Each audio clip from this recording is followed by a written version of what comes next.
देश में लोकसभा चुनाव 2024 की तारीखों की घोषणा के साथ ही राजनीतिक बिगुल बच चुका है।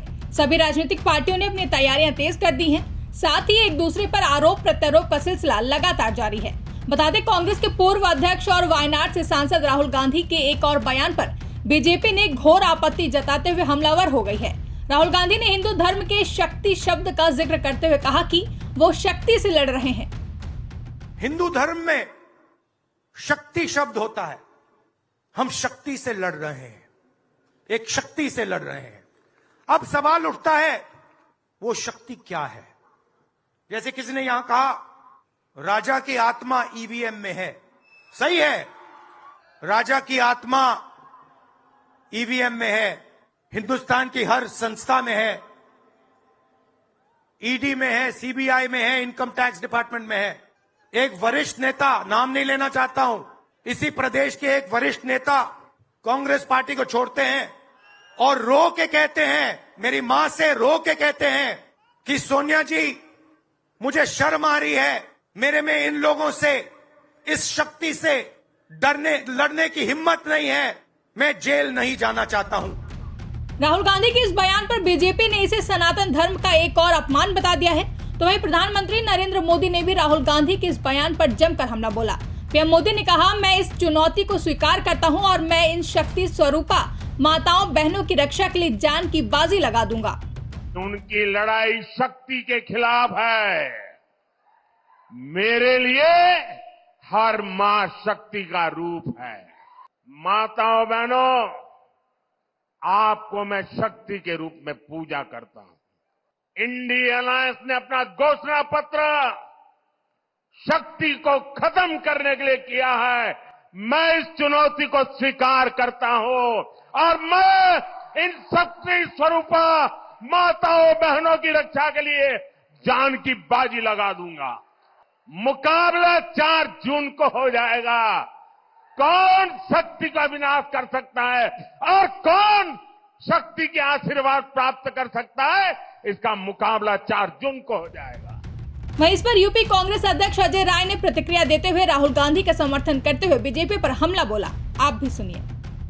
नहीं, निश्चित तौर से राहुल जी ने बहुत ही सोच समझ के बात कही है और जो पूरे देश के अंदर डिमांड उठ रही है, सभी पढ़े लिखे वर्ग के लोग, माननीय उच्चतम न्यायालय के एडवोकेट्स लोग, हाई कोर्ट के एडवोकेट्स, और जिन्होंने बड़ा आंदोलन किया दिल्ली के अंदर चल ही रहा है, तमाम सीनियर ब्यूरोक्रेट्स और तमाम रिटायर्ड लोगों ने इस तरह की बात की। आम जनता जो देख रही है कि किस तरीके से ईवीएम के अंदर गड़बड़ियां की जा रही हैं, राहुल जी जो बात कही है वो सही बोला कि इनकी पूरी जान ईवीएम के अंदर बसती है और पूरी तरीके से ये उस पे ये लगे हैं लोग कि कैसे भी चुनाव में, क्योंकि बार बार इस तरह की जो कैलकुलेशन बोलते हैं, ये कैलकुलेशन इस हिसाब से बोलते हैं कि इन्होंने सारी चीजों को सेट करके रखा है, इस नाते ये चीजों को मजबूती के साथ कह पाते हैं और राहुल जी ने बहुत ही सही बात कही है।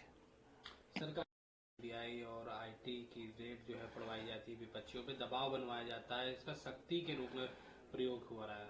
उन्होंने कहा नहीं, अभी एक महाराष्ट्र के नेता के ऊपर बोला जो कांग्रेस छोड़कर गए, उन्होंने नाम नहीं लिया, और उन्होंने कहा कि उन्होंने मेरी मां से, आदरणीय सोनिया गांधी जी से उन्होंने रो रो कर कहा कि हम ईडी का दबाव, ईडी का जो मेरे ऊपर प्रेशर है उसको हम बर्दाश्त नहीं कर पा रहे हैं, इस नाते हम कांग्रेस को छोड़कर जा रहे हैं। उन्होंने कहा ये बात, रो कर चले गए।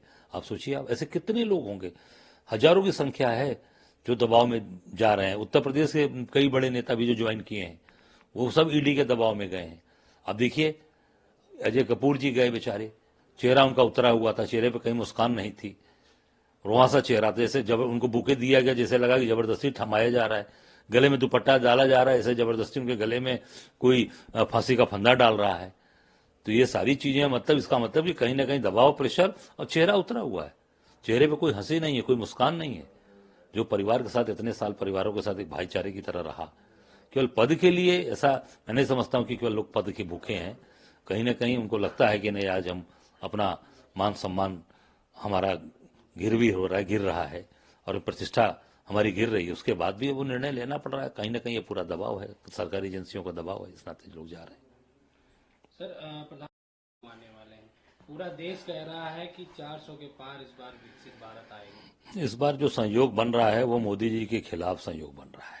मैं बताना चाहूंगा, इन्होंने जो भी काशी में जाकर बाबा विश्वनाथ की तरह जाकर अपना श्रृंगार कराया है, तो निश्चित तौर से उसका पूरा भुगतान इनको करना पड़ेगा।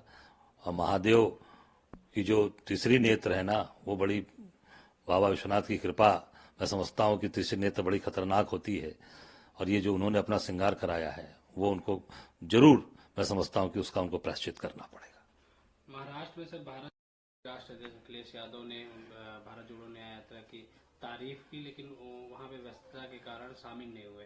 भाजपा कह रही है कि कहीं न कहीं गठबंधन में फूट नजर आ रही है। भाजपा का काम ही यही है। भाजपा का काम तो अपना काम करो, जो आपको काम मिला है, बेरोजगारी दूर करो, महंगाई दूर करो, जो सिपाही भर्ती आपने कराया, गुजरात से लेकर यूपी तक आपने आपके गोदाम से पर्चे लीक हो रहे हैं, उस पर ध्यान दो।